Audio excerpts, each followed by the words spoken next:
Hey kids, here's Mrs. Rones with a new lesson on solving equations, this time with variables on both sides. This is a little bit new for us, and also we'll be talking about what we call the weirdos, the none and infinite solution equations. Up to this point, we have only had one solution equations. Just remember before we start, this isn't the full and complete lesson that we would have done in class. This is just the highlights for you to get a refresher at home or if you were absent to help you out a little bit. Of course, I always welcome your questions in class or through email if that works best for you. So up to this point, we've been comparing solving an equation to a teeter-totter where we need to keep it balanced. And if we do something to one side of a teeter-totter, we have to do something to the other side. Otherwise, one of the sides goes down, one of the sides goes up, and someone can get hurt. And so we kind of chuckled about how it would be funny to pass by a playground and to find just one kid sitting on one side of a teeter-totter with nothing on the other side. And that's kind of what happens when we go about solving our equations in an incorrect way. So that's something that we're going to shoot for in just a couple minutes. But let's do a quick review. Remember, you must have something on both sides of an equation. Kind of like a teeter-totter. You must have something on both sides of a teeter-totter for it to be a functional one. So let me show you exactly what I'm talking about. Here we have two copies of the same equation. They're the same exact thing. So when you are solving an equation, you've been taught that if I have variables on both sides, I need to get them together on one side or the other. But in this case, I must move this negative 9x, take it out with a positive 9x, 75 equals 15x, then solve from there. So that once I have simplified this equation, I do have something on either side. Keep solving. 5 is x, or you can say x is 5. So an example of how not to do this would be to subtract the 6 off, like so, and then we have 75 minus 15x equals, and there's nothing on the other side of the equation, kind of like there's nothing on this side of the teeter-totter. And it doesn't really help our purposes either, because the idea of moving our terms around in an equation is to get our constants on one side and the variables on the other. Here, when I do this, I still have my constants and my variable on the same side, so it doesn't advance our purposes at all when we adjust our equation that way, and it gives an incorrect solution. Now, there's a few different ways that I have seen people go about solving equations, and you, of course, can adapt your own. You can try different strategies until you find something that feels good. Most students, I would say, get in the habit to collect the variables, or sometimes people call them letters, to the left side of an equation and the constants to the right. However, there still is a pocket of kids who will adjust a variable so that's positive, and sometimes that means moving it to the left, and sometimes that means moving it to the right. And then some kids just wing it. They do what they think seems best in the moment, don't really give it much thought. They just jump into an equation and solve it however they want. All right, so let me please show you some examples of moving variables to the left and constants to the right. So what I mean by that is this. See how I have variables on both sides? We want them on one side, we want the constants on the other. So a person who wants to keep the variables on the left would do this, and now I have 9x on the left here, and now I would subtract off the 19. The advantage to doing this is once you have solved the equation, you have that x on the left and you don't have to flip it at the end. For some people that makes a difference, for others they don't really care much about that. This is an example of bringing variables to the left. And so you can take a moment and try this next equation, trying to move the variables to the left first. Give this a pause and then I'll talk you through it in a moment. So if you're moving the variables to the left, we can subtract off the 9x, and so now I have all the variables over here. And now I can move my constants over to the right.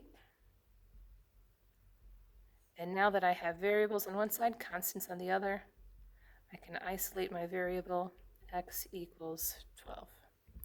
Now, sometimes when this happens, see when I subtracted 9x here, I get this negative 2x. Sometimes that annoys kids and they don't like to deal with a negative 2x because sometimes it's difficult for some kids to remember that when you have a line like this that they would have to divide by a negative 2. Again, some kids care about that, some kids don't really care at all about it. It's just whatever feels right to you. So speaking of that, of trying to make a variable positive, let's do a couple examples of that second strategy, solving an equation so that we keep the variable positive. So for example, someone might see here that there are variables here and here. And rather than bringing the variables to the left, and if I did so, I would have a negative 4x by subtracting 7x from each side. There are some students who would instead subtract 3x, so that once they bring everything down, they have a positive 4x to deal with. And then I would have to subtract off the 8 to get negative 12 is 4x.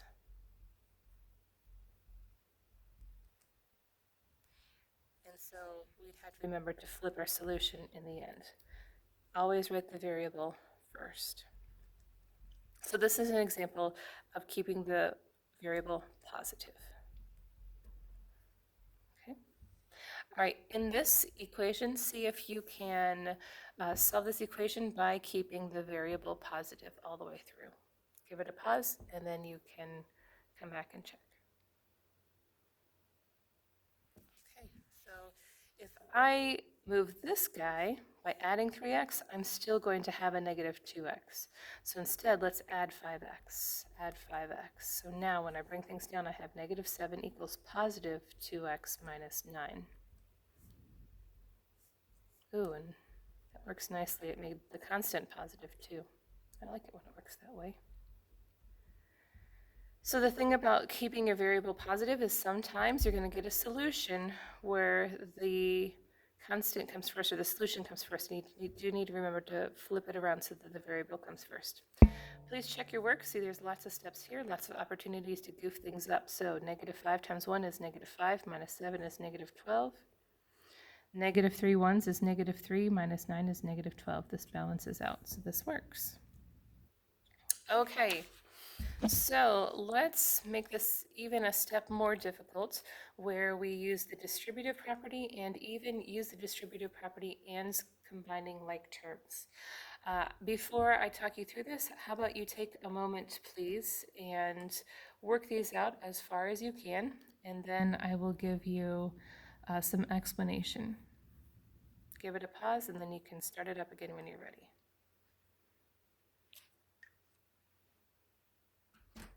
Okay, so here we have two sets of parentheses. This is a place where we would use distributive property, and this is a place where we would use distributive property with our equal sign in the middle. And so now we have two terms. It doesn't matter what we move, it's just a matter of preference. It's entirely up to you. Let's just do the second way that we learned, keeping the variables positive. So 8 equals 2x plus 18.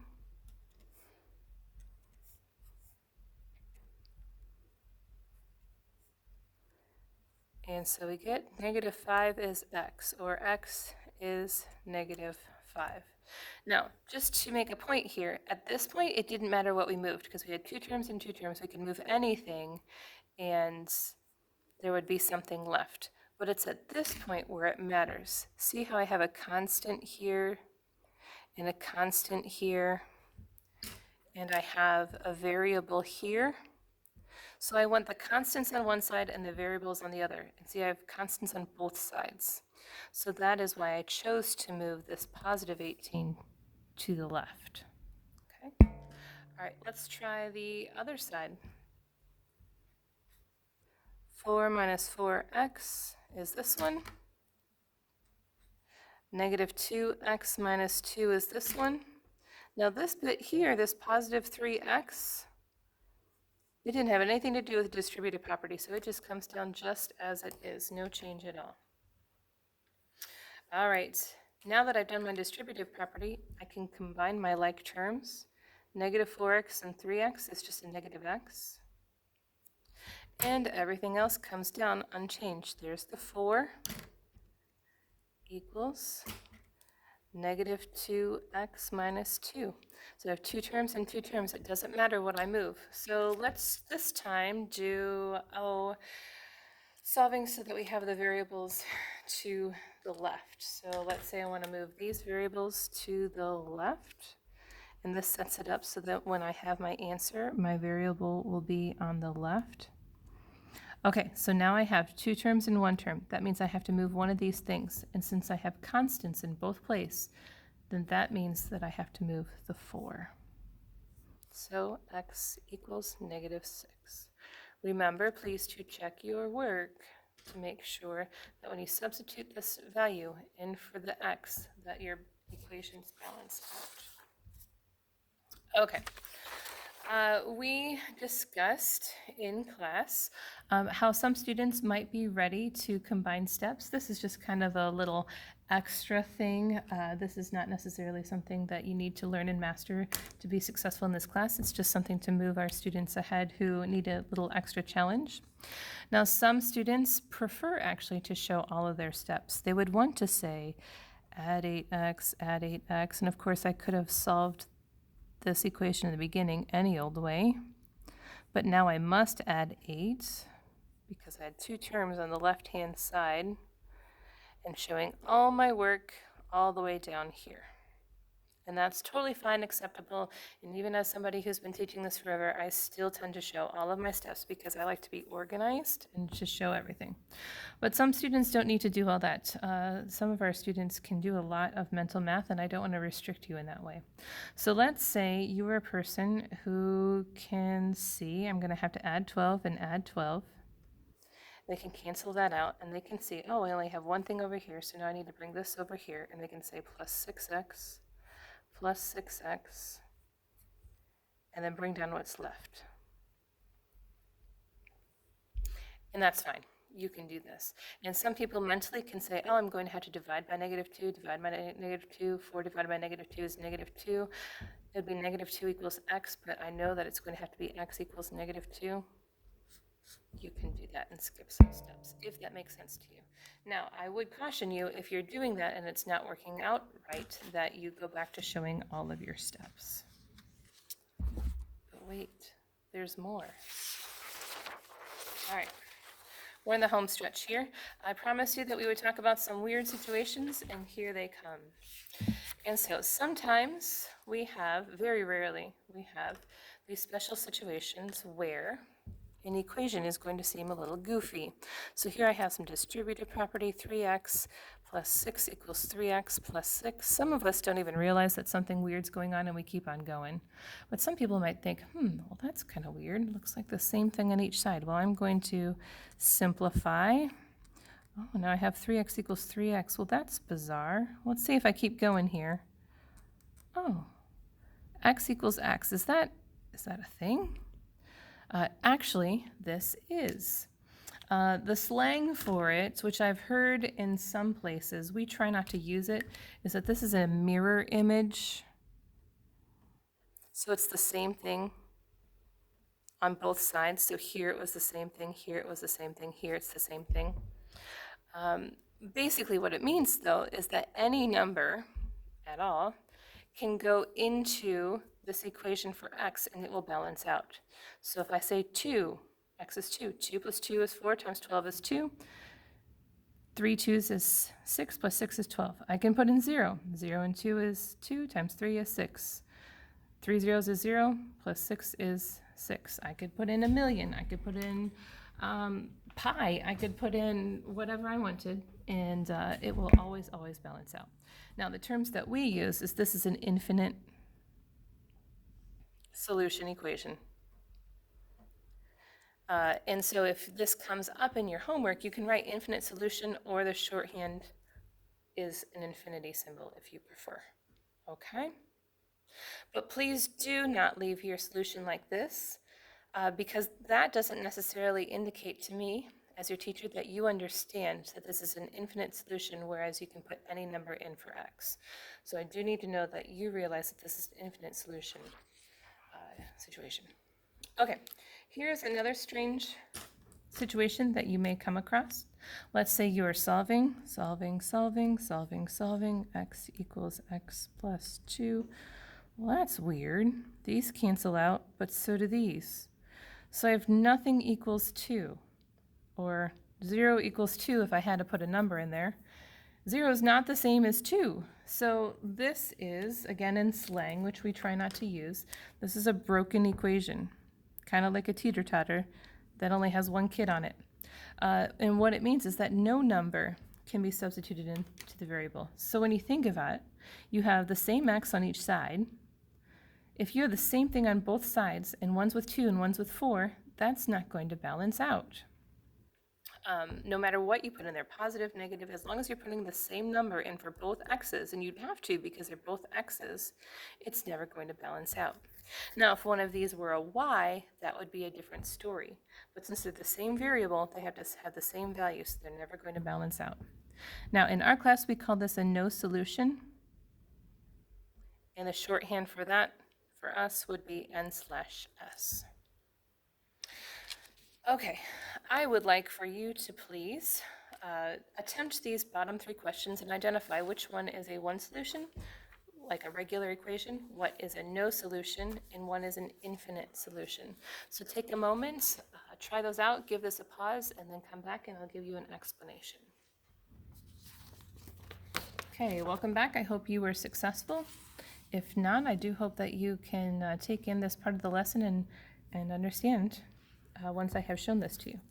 So here, once I do the distributive property, I can show that I have the same thing on either side. Now, if you want to continue on and subtract off the 24 and divide by -6 to show x is x, that's totally fine. But if you can see at this point that we have the same thing on each side, that's totally fine. So you can write infinite solution. Please don't write mirror image. I wanted to include the slang so you're aware of it, but this would be the final solution that I would want to see. Okay, here we have distributive property, and see I have the 12x's on both sides, but one's with a 12 and one's with a 10. And you may not realize that right away, so let's say we subtract off those 12x's and we get 12 is 10. Well, that's not true. So the slang of this is that this is a broken equation, but I'd like for you to know that this is a no solution, and so that's what I would hope to see on an assignment. And of course, this is a one solution equation. We'll have to use distributive property first. Bring down that x, that's not included in the distributive property. Now here you're going to combine like terms, the 4x and the x, sorry, the 3x and the x is going to make 4x. And here you would have to solve by subtracting off the 4x because I have 2 terms on the left, 1 term on the right, so I'm going to have to take something from here. And because I have variables on both sides, I'm going to move the variable here. And so these cancel out. And so I have 27 equals -x. Flip it around here, and there you go. Okay, I hope that was helpful. And so let's please look at the homework that you were assigned to correspond with this. Here you have solve an equation. All of these are going to work out just fine for you. These are examples where you have one term is equal to another 2 terms, so you need to determine what needs to move. So in this case, see how you have a variable and a variable? And this is with a constant. Remember, you went variables on one side and constants on the other. I went green on one side and red on the other. And so in this case, I need to move this x to the other side and then solve from there. And so that's the case all the way through. And if it helps you to color code, you can do that until you get adjusted. So in this case, I have 2 terms and 1 term. I can see that variables are on each side, so I can tell here that I'm going to have to subtract off the 7x to solve here. Now this next section says to solve the equation if possible. There are 2 in this section that are not possible. Just remember, for these top 2 rows, see how they're, again, 2 terms equal 1 term, 2 terms equal 1 term, all the way through here. So you do need to solve those in a particular way. But these here, they're once you do distributive property, it'll be 2 terms and 2 terms, 2 terms and 2 terms, 2 terms and 2 terms. That in those equations, you can solve 4 different ways. You can move whatever you want up here because you'll have another term left. It's that next step where you're going to have to move something in particular. Okay. Okay, for these bottom ones, we did talk about them in a little bit more detail, and I would refer you to the 3.5 lesson for more explanation on word problems. But the basic point that we made is in a word problem situation, you'll be looking for one usually collected thing being equal to a lot of segmented things. So in this case, on one side of the scale, you have 6 blocks. 3 are 2 grams apiece and 3 are an unknown. And they are equal to, or they're balanced with, 5 blocks that are 5x. And so how much does the unknown weigh? So what it's saying is that this value has the same is equal to this. So this is where we're going to use an equal sign. Here we have 1, 2, 3 x's, 2, 4, 6. And so 1, 2, 3, 4, 5 x's. And now here's an equation that you can solve, and don't forget to label. Here I have 2 x's in my garden situation, and that 2x is equal to all of these things joined together. I don't want to give you too much more information because I do want you to work your brains a little bit. Now, if you are stuck and need some help, please don't at all hesitate to come find me before school or homeroom or class or whatever, but you can also email me at drones@d231.rochelle.net. And I'm always happy to help. Thanks, guys. I'll see you in class. Bye.